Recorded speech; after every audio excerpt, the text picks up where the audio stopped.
U ime Oca i Sina i Svetoga Duha. Amin. Draga braćo i sestre, danas je 12. nedelja po duhovima. Evanđelje koje nas uči da se ne uzdamo u ono što posjedujemo, već da se uzdamo jedino u živoga Boga. Evanđelje iz Evanđelja po Mateju, 19. poglavlje od 16. do 26. stiha. Počinje tako što jedan mladi, bogati čovjek prilazi Hristu i pita ga ovako: Učitelju dobri, koje je dobro da učinim pa da imam život večni? Kada govore o tom mladom čovjeku, evanđelist Matej i Marko napominju da je on jako bogat, a evanđelist Luka ga još naziva i knezom. Pitanje koje on postavlja Hristu, to je u stvari večno pitanje svakoga čovjeka koji traži smisao svoga postojanja i svakako da je dobro pitanje. Vidimo da on ovdje Hrista naziva učitelj. To je zbog toga što on ne shvata da je Hristos zaista Sin Božji. Već je vjerovatno pratio Hrista, slušao njegove propovedi, shvatio da on mudro zbori, pa eto pokušao da odgovor na to pitanje dobije od njega. Međutim, po načinu kako pita, vidimo da u stvari on ne može da odvoji svoju ličnost od onoga što posjeduje. On u stvari pita: šta bih ja mogao da učinim od svoga bogatstva da bih imao život večni? I sada, pre konkretnog odgovora, Hristos njega pita. Kaže mu ovako: što me zoveš blagim? Niko nije blag osim jednoga Boga. Šta Hristos pokušava da uradi ovim pitanjem? On pokušava da mu ukaže da on nije samo čovjek, da on nije učitelj, samo učitelj, već da je pre svega Bog. Odnosno, Hristos mu ukazuje da na to pitanje koje je postavio, odgovor ne može da da čovjek, već odgovor može da da samo Bog. I onda Hristos nastavlja i kaže ovako: ako hoćeš da uđeš u život, drži zapovesti. Mladić pita: koje zapovesti? I onda Hristos nabraja. Kaže ovako: ne ubij, ne učini preljubu, ne ukradi, ne svedoči lažno, poštuj oca i majku i ljubi bližnjega svojega kao samoga sebe. E sada, šta je ovdje važno da primetimo?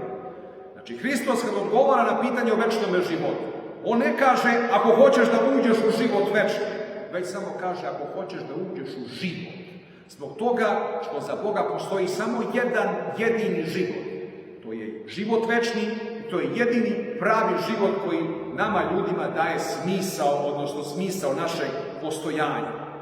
Mi vidimo da Hristos kao Bog tačno zna šta je u srcu i u duši tog mladoga čovjeka. Zato ga prvo podsjeća na zapovesti koje on kao Jevrej vrlo dobro zna. I sad mladić mu odgovara i kaže ovako: sve ovo sačuvah od mladosti svoje. Šta mi još nedostaje? Njegov odgovor ukazuje na ogromnu gordost koja je u njemu. Prvo, on ukazuje na sebe kao na pravednika od mladosti svoje.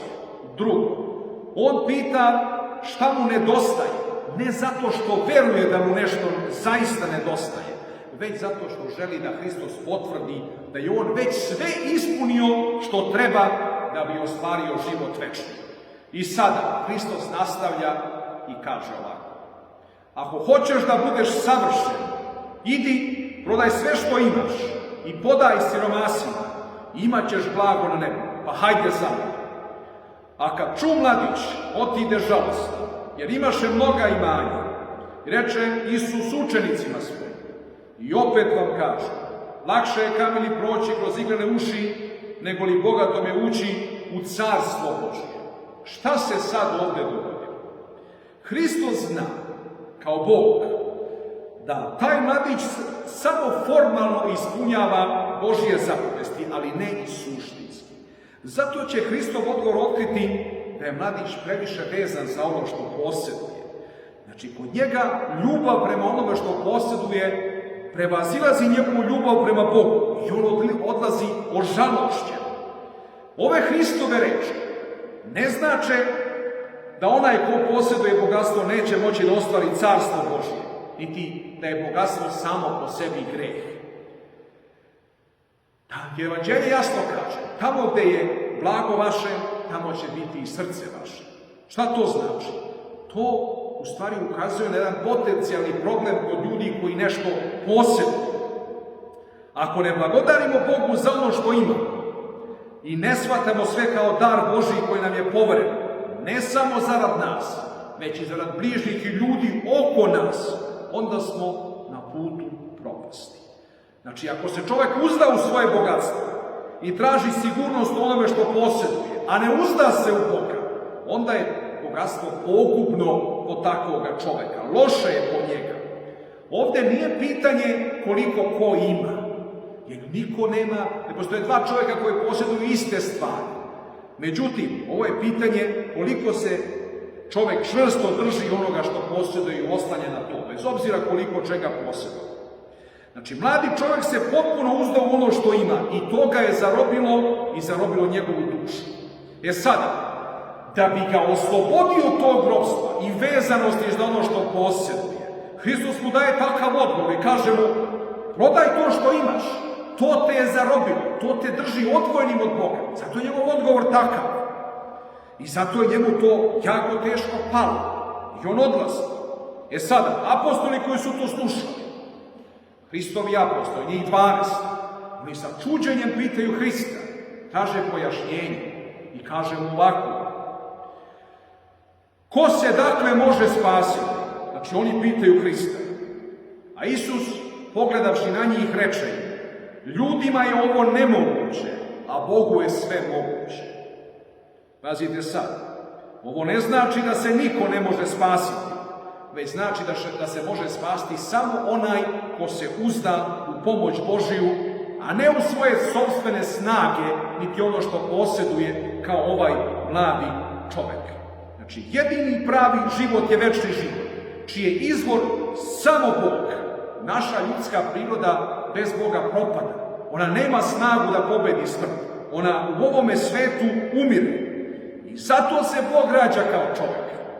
Da bi omogućio čovjeku kroz zajednicu sa njim da pobedi smrt.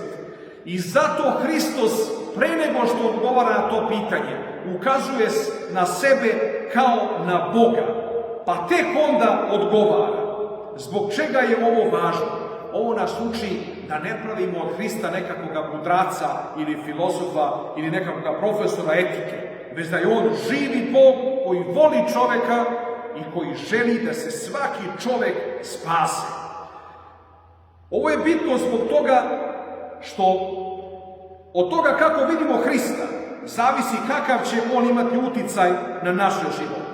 Ako je on za nas Bog i spasitelj, onda ćemo sljedeći njega uspjeti da pobedimo smrt, zadobijemo večnost, nađemo smisao u ovom prolaznom životu koji je pun nevolja, tragedija, bolesti, patnje i koji se neizbežno završava sa smrću. Mnogi danas, a pogotovo na zapadu, pokušavaju Hrista da predstave kao nekakvoga velikoga čovjeka, mudraca, filozofa, učitelja mudrosti. Ali pazite, ako je on za nas i dalje samo čovjek, pa čak i ako ga smatramo najvećim čovjekom na svijetu, onda mi prema njemu nemamo baš nikakvih obaveza, nikakve odgovornosti. Samim tim mi i ne moramo da živimo onako kako on preporučuje. Ne moramo da ga sledimo, ne moramo da budemo njegovi učenici. Zašto? Pa ako utujemo u glavu da je on samo čovjek, nas uopšte ne zanima to što on priča, iako to sve lepo zvuči, iako to sve ima smisla. Znači, samim tim, ako je on samo čovjek za nas, mi ne moramo da živimo onako kako on preporučuje i da budemo deo njegove crkve koju je on osnovao. Međutim, ako ga prepoznamo kao Boga koji se rodio kao čovjek, odnosno Bogo čovjeka, onda ćemo i tekako čuti njegov poziv na oboženje, na zajednicu sa njim, njegov poziv da pobedimo smrt i da ostvarimo potencijal večnosti koji je Bog usadio u svakoga čovjeka. Onda nam nikakav problem neće biti i da postimo, i da se molimo, i da se trudimo da živimo po evanđelju, da posećujemo bogosluženja, da zaista budemo kao Hristos. To će sasvim onda biti normalno za nas, ako je on za nas zaista živi Bog. Znači, zato je ovo evanđelje veliki podsjetnik, da se ne uzdamo u ono što posjedujemo, niti u svoje sopstvene snage i moći, već samo u živoga Boga koji se rodio kao čovek, odnosno Boga čoveka Hrista. Amin.